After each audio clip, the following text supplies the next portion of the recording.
recevant le secrétaire d'État du Vatican, le Premier ministre Phạm Minh Chính souligne que cette visite contribuera à promouvoir les relations entre le Vietnam et le Saint-Siège. À Shanghai, le président de l'Assemblée nationale, Vương Đình Huệ, a participé à un forum pour promouvoir la coopération commerciale et d'investissement entre le Vietnam et la Chine. Au Burundi, en Afrique de l'Est, la présence du groupe de télécommunications Viettel a apporté une vie plus prospère à la population locale.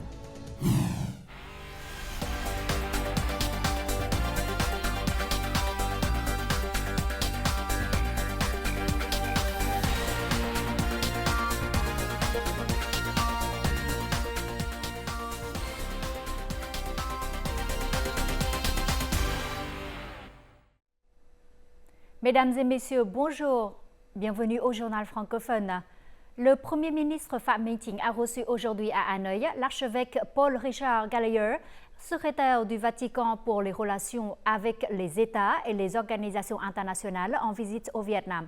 Le chef du gouvernement vietnamien s'est déclaré convaincu que cette visite contribuera à promouvoir les bonnes relations entre le Vietnam et le Saint-Siège. Il a également déclaré que c'était une opportunité pour l'archevêque d'être témoin du développement dynamique du Vietnam, ainsi que de la vie religieuse riche et dynamique des catholiques du Vietnam. Phạm Minh Chính a affirmé que l'État vietnamien mettait constamment en œuvre la politique de respect et d'assurance de la liberté de croyance et de religion de tous les citoyens. L'archevêque Gallagher a de son côté exprimé l'espoir que le gouvernement et les localités vietnamiennes continueront de créer des conditions favorables aux activités du représentant résident du Saint-Siège au Vietnam. Le Vietnam attache une grande importance et souhaite promouvoir ses relations avec le Brésil vers une nouvelle hauteur. Le Premier ministre Phạm Minh Chính l'a affirmé lors d'une rencontre cet après-midi avec le ministre brésilien des Affaires étrangères, Mauro Vieira, en visite officielle au Vietnam. Il a proposé que le Brésil reconnaisse bientôt le mécanisme de l'économie de marché du Vietnam et entame bientôt des négociations sur un accord de libre-échange entre le Vietnam et le Mercosur. Le Vietnam et le Brésil s'efforcent de porter le chiffre d'affaires du commerce bilatéral à 10 milliards de dollars d'ici 2025 et à 15 milliards de dollars d'ici 2030. Poursuivant sa visite officielle en Chine, le président de l'Assemblée nationale, Vương Đình Huệ, s'est rendu aujourd'hui à Shanghai. Dans l'après-midi, il a participé au forum politique et juridique visant à promouvoir la coopération commerciale et d'investissement entre le Vietnam et la Chine. La participation nombreuse des entreprises de Shanghai à ce forum démontre la détermination des deux parties de renforcer la coopération bilatérale, notamment la connexion entre Shanghai et les localités vietnamiennes. Le président de l'Assemblée nationale, Vương Đình Huệ, a estimé que Shanghai était une ville leader dans le processus de réforme et des politiques ouvertes en matière de finances, d'attraction des investissements, d'innovation et de libre-échange. Il a affirmé que le Vietnam créera des conditions favorables pour les entreprises chinoises et shanghaïennes investissant au Vietnam. Lors du forum, la compagnie aérienne Vietjet Airlines a célébré le 10e anniversaire de l'ouverture de vols vers la Chine et a annoncé l'ouverture de vols directs reliant Ho Chi Minh Ville et Xi'an, l'une des 4 capitales historiques chinoises. Le Forum Vietnam Connect 2024 s'est tenu ce mercredi dans la ville portuaire de Hải Phòng en présence du vice-premier ministre Trần Hồng Hà.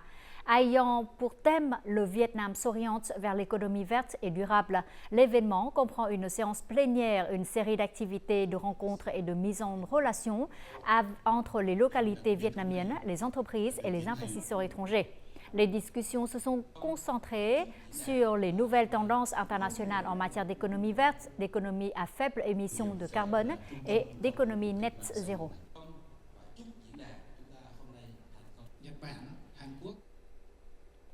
Selon la Banque d'État du Vietnam, le taux d'intérêt actuel des prêts est d'environ 6,4% par an, soit une baisse de 0,7% par rapport à la fin de 2023. Depuis le début de cette année, de nombreuses banques ont lancé des programmes de crédit à faible taux d'intérêt. Cela a aidé les entreprises à accéder facilement au capital et à réduire leur fardeau financier. cet enrouleur automatique de fil coûte environ 300 millions de dong. Pour l'acheter, l'entreprise aura besoin d'environ 50 milliards de dong. Alors, dans le contexte actuel de baisse des taux d'intérêt, l'entreprise envisage d'emprunter des prêts à taux préférentiels pour développer son activité. Les banques commerciales offrent des taux préférentiels de 4,1% par an pour les prêts d'une durée inférieure à 6 mois et de 5% pour les prêts de 6 à 12 mois. Il s'agit du niveau le plus bas des 12 dernières années. C'est l'occasion pour nous d'accéder facilement au capital et d'optimiser les coûts d'exploitation. Selon la Banque d'État, la croissance du crédit au Vietnam devrait passer de 0,26% au premier trimestre 2024 à 3,8% au deuxième trimestre. Cela contribuera à réduire les difficultés des entreprises. Depuis le début de cette année, de nombreuses banques ont lancé des prêts à taux préférentiels pour soutenir les entreprises, en particulier les PME. Depuis le 1er avril, nous avons abaissé les taux d'intérêt de 0,5% pour les prêts de 3 mois. Cette politique est destinée à 100 000 clients qui sont des entreprises et individus. Par ailleurs, nous avons également lancé de nouveaux prêts dont le taux d'intérêt baisse d'1,5% par rapport au mois de mars. Le capital est considéré comme l'élément vital d'une entreprise. L'assouplissement de la politique monétaire du gouvernement devrait aider les entreprises vietnamiennes à obtenir les capitaux nécessaires à leurs opérations. L'économie vietnamienne devrait croître de 6% en 2024. La mise en œuvre de programmes de taux d'intérêt préférentiels devrait aider les entreprises nationales à se redresser et à prospérer à l'avenir. Au premier trimestre, les revenus totaux des ventes au détail de biens et services aux consommateurs ont atteint plus de 1,5 million de dollars de dong, soit une augmentation de 8,2% par rapport à la même période de l'année dernière. Le secteur de vente au détail affirme son rôle dans la reprise de l'économie. Dans le contexte d'une économie mondiale volatile, les entreprises continuent de recourir à de nombreuses solutions pour maintenir et stimuler la croissance de la consommation intérieure. État de lieu à Ho Chi Minh Ville.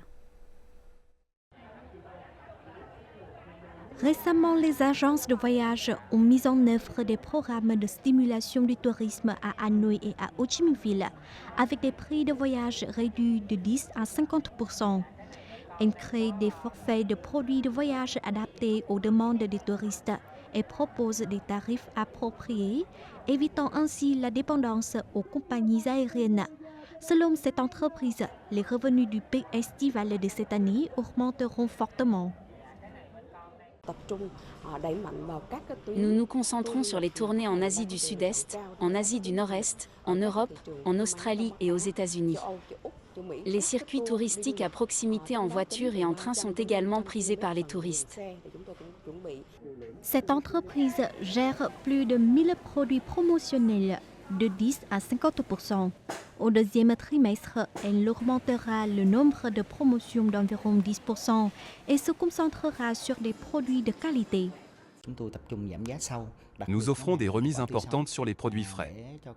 En 2024, nous nous concentrons sur la qualité plutôt que sur la quantité, en augmentant l'efficacité, en acceptant des profits réduits et en accompagnant les fournisseurs.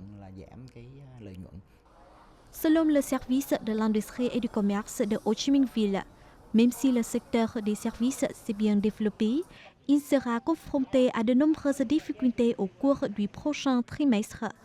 Par conséquent, la ville donnera la priorité aux solutions visant à soutenir les entreprises en tirant parti des atouts du commerce électronique pour stimuler la consommation. Il est nécessaire d'aider les petits commerçants des marchés traditionnels, des supermarchés et des centres commerciaux à intégrer le commerce électronique afin d'augmenter les canaux de vente. Nous travaillerons avec les banques et les établissements de crédit pour trouver des solutions permettant d'augmenter le crédit aux consommateurs. Dans les mois à venir, Ho Chi Minh Ville continuera de promouvoir des programmes de stimulation de la demande et de connexion commerciale à de grandes échelles. Le groupe Viettel a inauguré aujourd'hui son plus grand centre de données au Vietnam. Situé à Hoa Lạc, il s'agit du 14e centre de données avec une capacité conçue de 60 000 serveurs répondant à la tendance mondiale de l'intelligence artificielle. Ce centre est 2 fois plus grand que le plus grand centre de données actuellement exploité au Vietnam, avec le niveau de sécurité le plus élevé actuellement disponible. C'est aussi un centre de données écologique, le seul centre de données au Vietnam à satisfaire aux normes vertes et aux engagements net zéro. Voici les taux de change et l'indice de la bourse du Vietnam.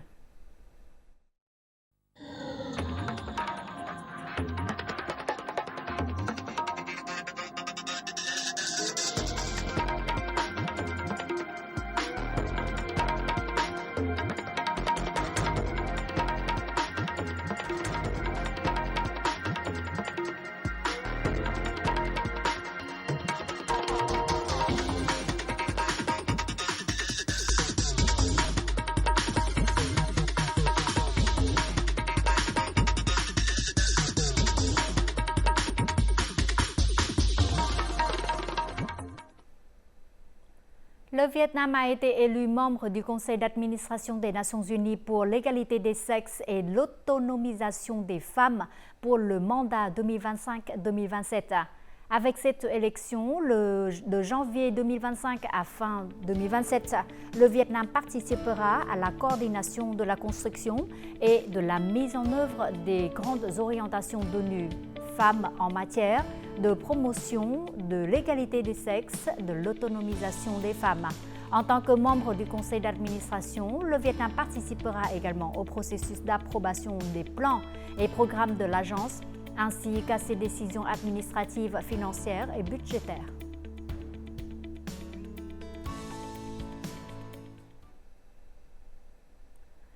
La sécheresse et l'intrusion d'eau salée sont de plus en plus graves dans le delta du Mekong. On estime d'environ 50 000 foyers manquent d'eau courante en cette saison sèche. Actuellement, les localités mettent en œuvre de nombreuses solutions pour apaiser le soif des habitants. Nous en saurons plus. Chaque réservoir comme celui-ci peut contenir 5 mètres cubes d'eau douce. Ils sont transportés quotidiennement vers les communes reculées de la province de Bến Tre. Les gens n'ont plus à s'inquiéter du manque d'eau pour le quotidien. Les réservoirs d'eau sont acheminés vers les villages les plus lointains, qui sont les plus touchés par la sécheresse et la salinité. Tous les jours, de 7h à 19h, même la nuit en cas de besoin. Cette année, la saison sèche s'annonce assez sévère. On prévoit qu'environ 50 000 ménages ruraux du delta du Mekong manqueront d'eau douce. Dans de nombreuses localités côtières, les habitants doivent acheter de l'eau potable au prix de 50 000 dong le mètre cube. Afin de soutenir les gens, à Bến Tre, les factures d'eau des ménages baisseront de 10% en avril et en mai. Nous sommes très préoccupés par la pénurie d'eau. Nous avons demandé aux usines d'eau douce d'assurer les approvisionnements quotidiens pour les localités affectées par la salinité. Nous avons investi dans des travaux visant à traîner de l'eau douce des rivières vers les zones à haut risque de pénurie d'eau. Sur le long terme, les localités du delta du Mekong recommandent au gouvernement d'allouer rapidement des capitaux pour consolider les écluses contre la salinité et augmenter la capacité des usines d'eau potable, en particulier dans les zones gravement touchées par la sécheresse et la salinité.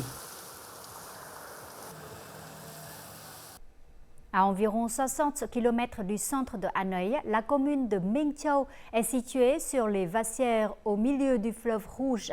Lorsque la saison des crues arrive, toute la commune est isolée et les déplacements dépendent des bateaux et des ferries. C'est pourquoi Minh Châu est mentionnée comme la seule commune insulaire de la capitale.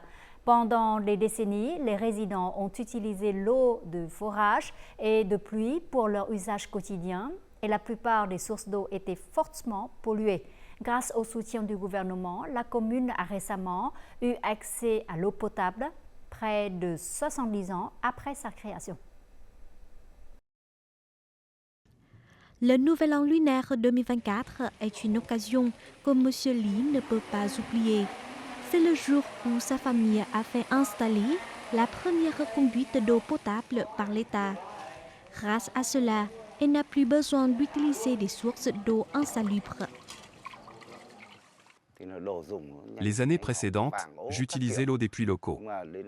L'eau des puits a une teneur élevée en fer, ce qui fait que nos vêtements jaunissent et s'abîment plus rapidement. Grâce au soutien du gouvernement et des autorités locales, nous avons pour la première fois accès à de l'eau potable. Au cours des 5 dernières années, les autorités locales ont investi dans la modernisation des infrastructures routières pour relier la commune à d'autres zones. Les routes autour de la commune ont été progressivement bétonnées. Tous les habitants ont déployé des efforts conjoints pour protéger les infrastructures publiques, notamment les systèmes électriques, les routes, les écoles et les systèmes de drainage. En conséquence, notre commune remplissait 19 critères pour être qualifiée de zone rurale de nouveau style en 2019. Le revenu moyen par habitant de la commune de Minh Châu en 2023 était de 63,5 millions de dong, ce qui était faible par rapport à la moyenne de la ville de Hanoï. Les résidents plantent ici principalement des bananes et élèvent des porcs et des vaches.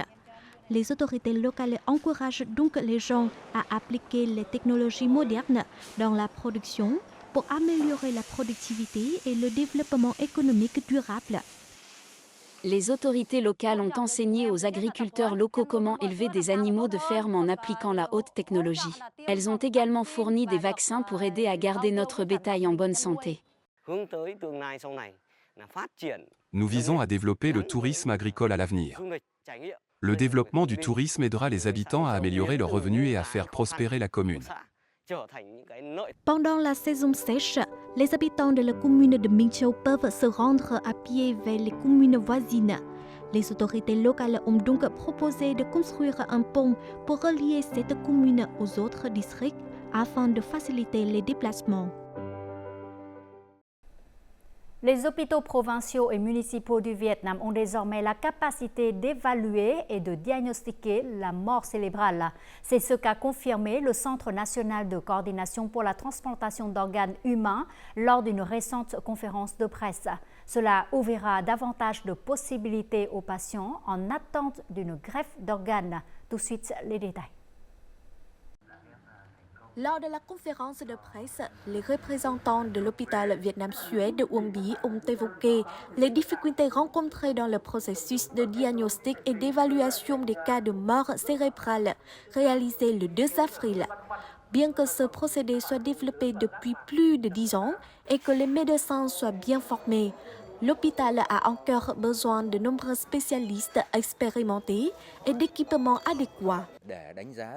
Pour évaluer la mort cérébrale au niveau local, nos médecins ont besoin d'une formation plus complète. Nous avons dû demander le soutien d'équipements à 3 hôpitaux pour aider l'hôpital Vietnam-Suède à mener à bien les procédures de réanimation et d'évaluation de la mort cérébrale. Selon les experts, le processus de diagnostic de mort cérébrale au Vietnam est très strict et rigoureux par rapport au reste du monde. Le Vietnam se classe au 4e rang sur 85 pays au monde appliquant des procédures strictes de diagnostic de mort cérébrale. Il existe une nette différence dans l'approche vietnamienne du diagnostic de mort cérébrale. L'angiographie cérébrale nous aide à distinguer clairement les patients en mort cérébrale. Actuellement, le plus difficile n'est pas de diagnostiquer la mort cérébrale, mais de prodiguer des conseils sur le don d'organes dans les hôpitaux provinciaux. Les hôpitaux provinciaux n'effectuent pas de transplantation d'organes. Par conséquent, ils ne sont pas incités à diagnostiquer les patients en mort cérébrale. Nous devons donc les encourager et les soutenir dans cette démarche. De cette façon, nous aurons plus de sources de dons d'organes. Au cours des 10 dernières années, le Vietnam n'a enregistré que 154 cas de dons d'organes provenant de donneurs en état de mort cérébrale. Cependant, le pays connaît chaque année des dizaines de cas de mort cérébrale dus à des accidents de la route et à des accidents vasculaires cérébraux. La mise en œuvre de techniques de diagnostic et d'évaluation de la mort cérébrale par les hôpitaux provinciaux pourrait donc accroître la source de dons d'organes et cela aidera de nombreux patients à avoir plus de possibilités de traitement.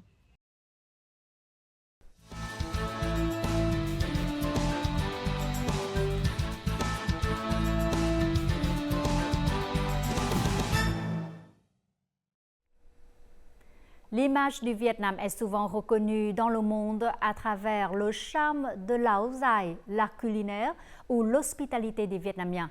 Mais il existe une toute nouvelle image du Vietnam au reste du monde. Le Burundi, en Afrique de l'Est, est le pays le plus pauvre du monde. Au cours des 10 dernières années, la présence du groupe de télécommunications Viettel a apporté une vie plus prospère et plus heureuse pour la population locale. Je n'aurais jamais pensé que dans un endroit aussi éloigné, nous pourrions utiliser des téléphones pour communiquer entre nous. Même notre chef de village ne savait pas utiliser le téléphone auparavant, mais maintenant il sait comment gérer le village par téléphone. Quel miracle! J'ai pu subvenir aux besoins de toute ma famille en travaillant chez Lumitel. J'ai appris beaucoup de choses sur les télécommunications et la culture vietnamienne. Nous sommes comme une famille. Lorsque nous étions en difficulté, nos amis vietnamiens ne nous ont pas abandonnés. C'est pourquoi nous souhaitons entretenir une relation à long terme avec vous. En 2015, les bouleversements politiques et sociaux ont rendu la vie dangereuse au Burundi. À cette époque, de nombreuses entreprises étrangères opérant ici ont décidé de cesser leurs activités ou même rentrer chez elles. Pendant ce temps, Lumitel, un membre du groupe Viettel, n'opérait ici que depuis quelques mois. Il hésitait beaucoup entre partir ou rester. Nous sommes restés pour affirmer au pays et au peuple burundais que nous sommes venus ici non seulement pour faire des affaires, mais aussi pour aider le pays et le peuple burundais à se développer. Monsieur Lar fait partie des 20 membres de Lumitel déterminés à rester pour mener à bien leur mission.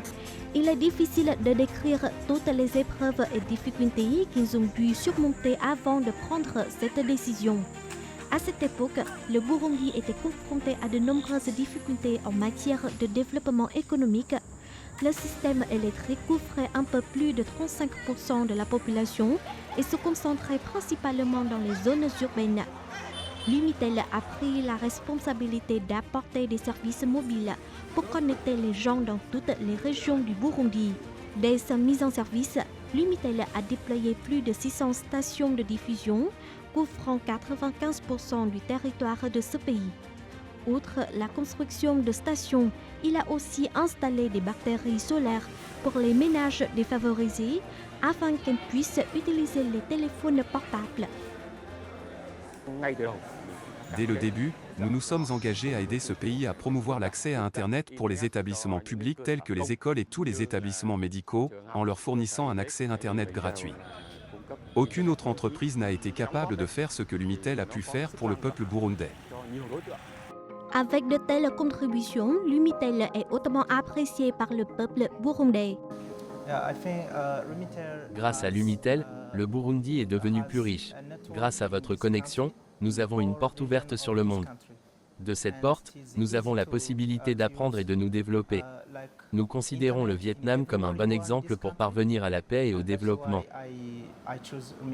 Les affaires sont toujours associées à la responsabilité sociale qui constitue la philosophie de Viettel. Actuellement, il a créé des emplois et des revenus stables pour environ 60 000 travailleurs, apportant ainsi une contribution importante à la politique de sécurité sociale du gouvernement burundais.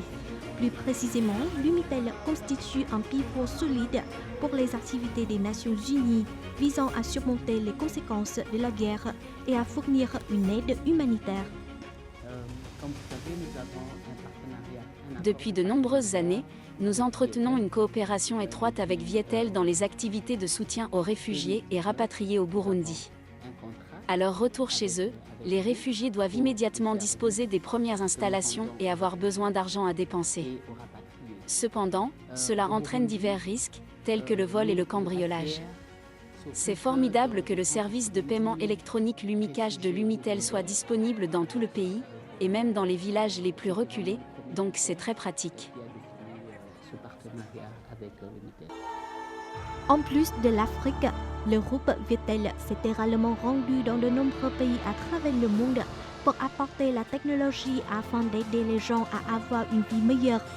En choisissant de devenir un investisseur à long terme, Viettel a enfin choisi une voie ardue. Que ce soit dans les déserts d'Afrique ou dans la jungle amazonienne, il y a toujours la présence de Vietnamiens. Dans les pays où Viettel investit, l'image du Vietnam apparaît pleine de résilience et de compassion. C'est la valeur vietnamienne que la marque Viettel diffuse depuis de nombreuses années dans les pays du monde entier.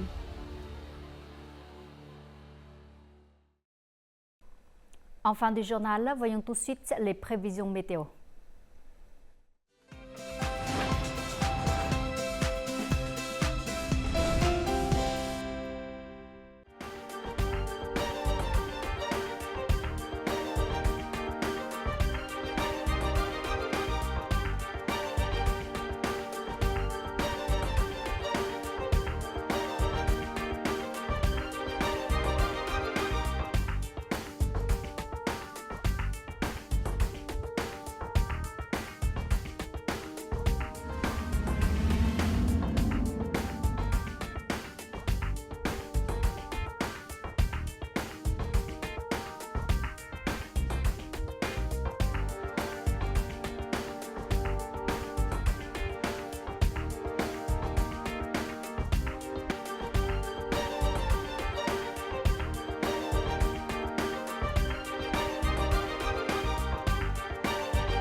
C'est la fin de notre journal. Merci d'être toujours avec nous. Au revoir et à très bientôt.